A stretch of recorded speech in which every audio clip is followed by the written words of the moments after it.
So hello viewers, welcome to our new video. మరి ఈ వీడియోలో మనం అయితే what is meant by variable అన్న దాని గురించి అయితే తెలుసుకోబోతున్నాం. సో మరి ఈ వీడియోకి వెళ్ళే ముందు నాదొక చిన్న రిక్వెస్ట్. మీరు కనుక మన ఛానల్ ఫస్ట్ టైం చూస్తుంటే సో డెఫినెట్గా సబ్స్క్రైబ్ అనేది చేసుకోండి అండ్ ఈ వీడియోని మీ ఫ్రెండ్స్ అండ్ ఫ్యామిలీ మెంబర్స్కి అయితే షేర్ అనేది అయితే చేయండి. So before getting in to the video, మీరు కనుక సి లాంగ్వేజ్ అనేది పూర్తిగా నేర్చుకోవాలని కనుక అనుకుంటుంటే డెఫినెట్గా మన ఛానల్ సబ్స్క్రైబ్ చేయండి. సబ్స్క్రైబ్ చేయడం ద్వారా మేము పెట్టే కంటిన్యూస్ సిరీస్ ఏదైతే ఉందో ఇది మీకైతే వస్తుంది. So let's get in to the video. First మనం ఈ వీడియోలో తెలుసుకోబోయే టాపిక్ ఏంటంటే variables. What is meant by variable in C programming అనే దాని గురించి తెలుసుకోబోతున్నాం. దీని డెఫినేషన్ ఏంటంటే data name that may be used to store data value. ఒక డేటాని స్టోర్ చేయడానికి మనం ఏదైతే నేమ్ని వాడతామో దాన్నే మనం వేరియబుల్ అని చెప్పి అంటాం. ఫర్ సపోజ్ ఇంట్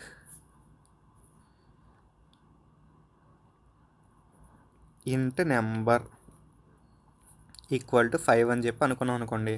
సో ఇంట్ అనేది ఏంటంటే డేటా టైప్. అంటే మనం ఈజ్ ఈక్వల్ టు తర్వాత తీసుకున్నది డేటా అంటాం. ఈ డేటా అనేది ఏ టైప్ ఆఫ్ డేటా అనేదాన్ని చెప్పేదాన్నే మనం డేటా టైప్ అంటాం. సో 5 అనేది ఒక ఇంటీజర్ నెంబర్ అనమాట. కాబట్టి మనకి ఇంట్ అనేది డిక్లేర్ చేసుకున్నాం. ఈ 5 అనేది వెళ్ళి మనకి నెంబర్ అనే వర్డ్ ఏదైతే ఉందో దీనిలో అయితే స్టోర్ అవుతుంది. ఇలా స్టోర్ చేసుకునే వర్డ్ ఏదైతే ఉందో దీన్నే మనం వేరియబుల్ అని చెప్పి అంటాం. ఓకేనా? సో మనకి వేరియబుల్ని డిక్లేర్ చేయడానికి లేదా కరెక్ట్ వేరియబుల్ని రాయడానికి కొన్ని సెట్ ఆఫ్ రూల్స్ అయితే ఉన్నాయి. ఒక 5 రూల్స్ అయితే ఉన్నాయి. సో మరి ఆ రూల్స్ గురించి అయితే ఈ వీడియోలో అయితే మనం అయితే డిస్కస్ చేద్దాం. ఫస్ట్ రూల్ ఏంటంటే it should begin with a letter. So మనం తీసుకునే వేరియబుల్ ఏదైతే ఉందో అది ఫస్ట్ మనకి లెటర్తోనే బిగిన్ అయితే అవ్వాలి.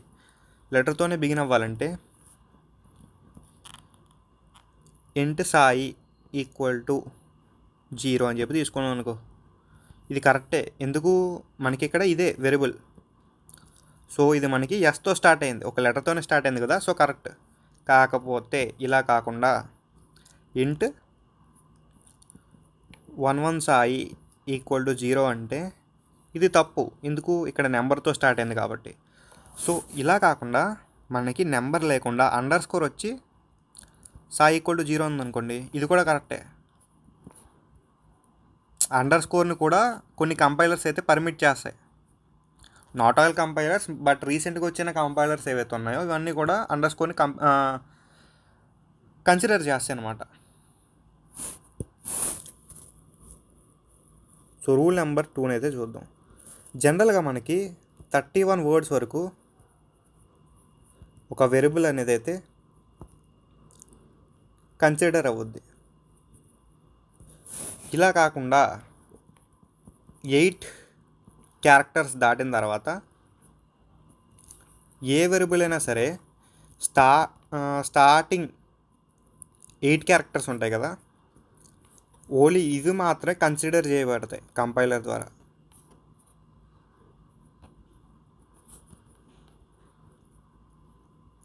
ఇది ఒక రూల్ అయితే కాదు, but it is a point అన్నమాట.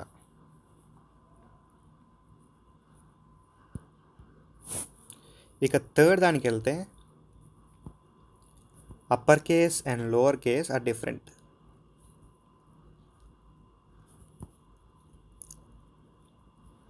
అంటే ఫర్ సపోజ్ ఒక లైన్లో SAI అని చెప్పి క్యాపిటల్ లెటర్స్తో వేరియబుల్ ఇచ్చామనుకో, ఇది కరెక్టే. ఇంకొక లైన్లో స్మాల్ లెటర్స్తో మనం SAI అని చెప్పి ఇచ్చామనుకో, ఇది కూడా కరెక్టే. కానీ ఫస్ట్ లైన్లో ఏమో SAI అని చెప్పి ఈక్వల్ టు 0 అని డిక్లేర్ చేసి ప్రింట్ఎఫ్లో ఏమో %D, సాయి అని చెప్పి ఇచ్చామనుకో, ఈ స్మాల్ లెటర్స్ కదా. సో ఇక నీకు ఏంటంటే ప్రోగ్రామ్ ఎగ్జిక్యూట్ కాదు. So capital letters and small letters అనేవి ఒక ప్రోగ్రాంలో డిఫరెంట్ అనమాట, సేమ్ కాదు. సో బిగినర్స్ ఏంటంటే కనుక ఖచ్చితంగా లైన్ టు లైన్ మీరు ప్రోగ్రామ్ రాసేటప్పుడు స్టార్టింగ్ ఈ మిస్టేక్ అయితే చేస్తుంటారు. So upper case and lower case అనేవి డిఫరెంట్ అనమాట. సో ఈ పాయింట్ అయితే మనం గుర్తుపెట్టుకోవాలి. అండ్ అప్పర్ కేస్ అంటే nothing but capital, lower case అంటే నథింగ్ బట్ స్మాల్ లెటర్స్. ఓకేనా? ఇక నెక్స్ట్ పాయింట్కి అయితే వెళ్దాం.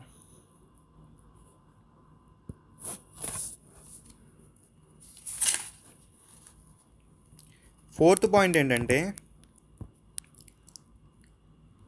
It shouldn't be a keyword. మీకు లాస్ట్ వీడియోలో అయితే నేను what is meant by keywords and identifier అని చెప్పేసి ఒక వీడియో అయితే చేయడం జరిగింది. దానిలో మనకి ఆల్మోస్ట్ ఒక 32 కీవర్డ్స్ ఉంటాయి. 32 కీవర్డ్స్ లిస్ట్ అనేది అయితే ఇవ్వడం జరిగింది. సో ఆ కీవర్డ్ని మీరు వేరియబుల్ కింద అయితే యూజ్ అయితే చేయకూడదు. సో ఇంట్ క్యార్ ఈక్వల్ టు 12 అని చెప్పి డిక్లేర్ చేసాను అనుకో, ఇంట్ అనేది ఏంటి? Data type. ఇది డేటా వాల్యూ. క్యార్ అనేది వేరియబుల్ అంటారా?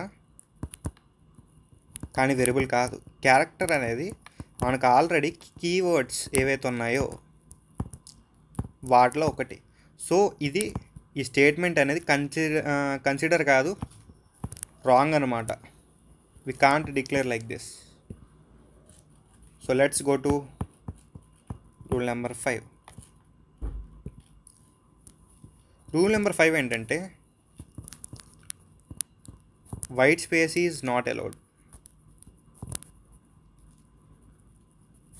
సో